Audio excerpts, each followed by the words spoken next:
Elizabeth Pepin Silva, and I'm a professional surf photographer and filmmaker.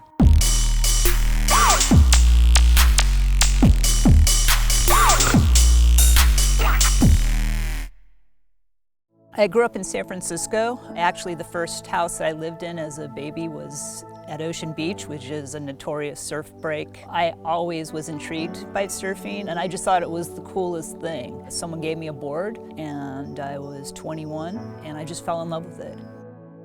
When I first started shooting for surf magazines, I would photograph anyone they asked me to photograph. So, I photographed Elena Blanchard, Bethany Hamilton, Coco Ho. But really what interests me is photographing regular women surfers. What makes a woman in her 30s, who has a couple of kids and is trying to take care of her house, carve out 3 or 4 hours a week to get in the water and surf well? That's what interests me the most. And increasingly, those are the women who I like to photograph. In 1994, I decided I wanted to start photographing women surfers.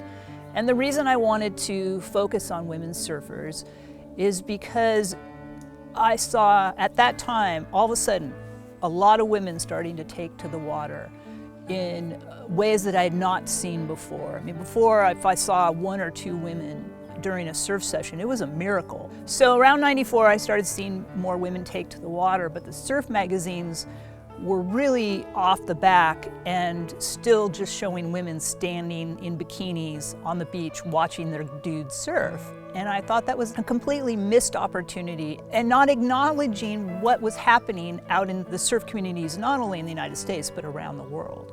Then the women's surf magazines came along. And so right as I was learning how to shoot in the water and shoot with a 600 millimeter lens, that's when the women's surf magazines really exploded. So I was fortunate that my career kind of ramped up as women's surfing ramped up. And so I had a ready-made audience for my work. I still think that there is a beauty about film that digital photography doesn't have.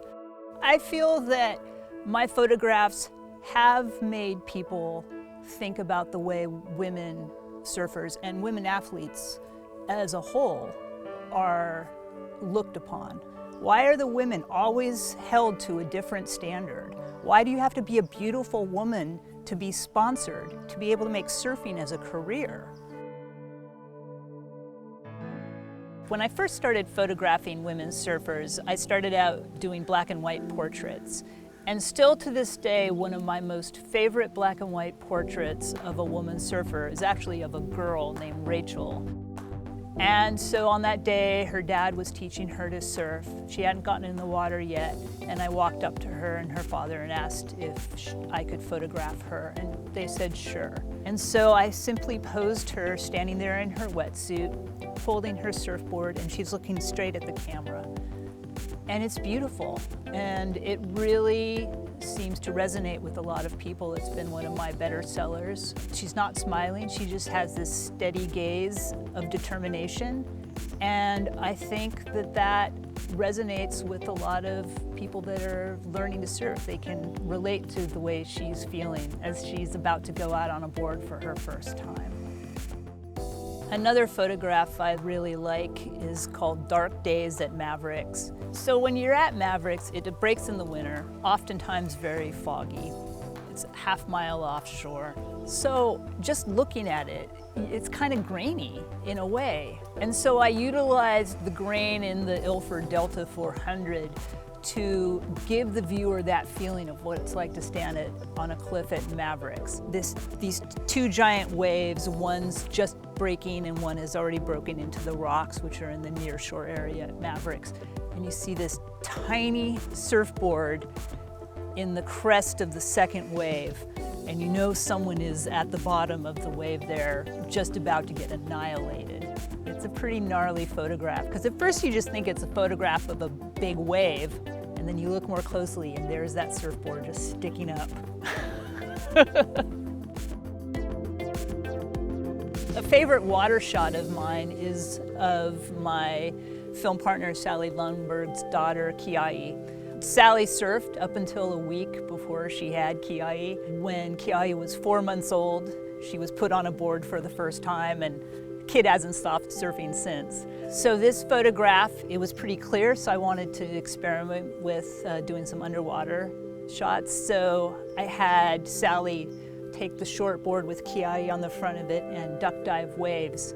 The very first time we tried, we explained to Kiai what we were gonna do, and she's 2.5 years old. I mean, this is a really little kid. We say, okay, Auntie's gonna be underneath the water and she's gonna take your picture. And there she is, just holding onto the front of the board with these little pigtails, this huge grin that just emanates stoke. It's that captures that joy that I think all of us feel when we're surfing. It brings us back to that, little kid stoke that we all have. So I started filmmaking after trying a bunch of different things. I got hired at San Francisco's local public television station to first be a researcher on a documentary, and then they liked my work so much that they asked me to be associate producer of the documentary, and they actually trained me. A friend of mine, Sally Lundberg, asked if I would help her with a surf documentary she wanted to do on the first woman to surf Mavericks, who is Sarah Gerhardt. And I jumped at the chance because she wanted to shoot it on 16 and Super 8 film, and who doesn't want to sit there on the cliffs at Mavericks and watch that wave? It was incredible. What I didn't understand was I thought it would just be a year-long project. It turned into 5 years. I loved making surf films, and so after we finished that film, I continued on to make other films. I just finished a film this past summer with my other surf film partner, Paul Ferraris, and it's called La Maestra, which is about a young Mexican woman teacher and surfer in southern Baja. Both won Winter Story, and La Maestra have won awards and been pretty successful. And now we're making a new surf film about Linda Benson and Joyce Hoffman, who are the first two professional women surfers in the United States. Making surf films is challenging. I mean, you have conditions that change daily, if not hourly. You have equipment that's subjected to sand and wind and salt water, and it's physically tiring. What sets my films and my photographs apart, I think, from other people's work is I'm very drawn to women that do something out of the norm. Sarah Gerhardt, the first woman to surf Mavericks. Myra Aguilar, the first woman in her community to surf. Early women surf pioneers. Those are the women that I like to celebrate. I think surfing, surf photography, and surf filmmaking pretty much has taken over my entire life. I mean, it's dictated where I've lived, it dictates my vacations. My husband and I were late to our own wedding because we went surfing. To be able to share the joy that surfing has given me with other people through my imagery is amazing. I just feel so lucky to have this job and to have channels in which to share my work with people. My name's Elizabeth Pepin Silva, and you are watching the Surf Channel. You can find my work at www.otwfront.com or on Facebook at Elizabeth Pepin Silva or on Instagram at OTWFront. My name is Brooke Dombrowski, and I'm a professional photographer here on the North Shore.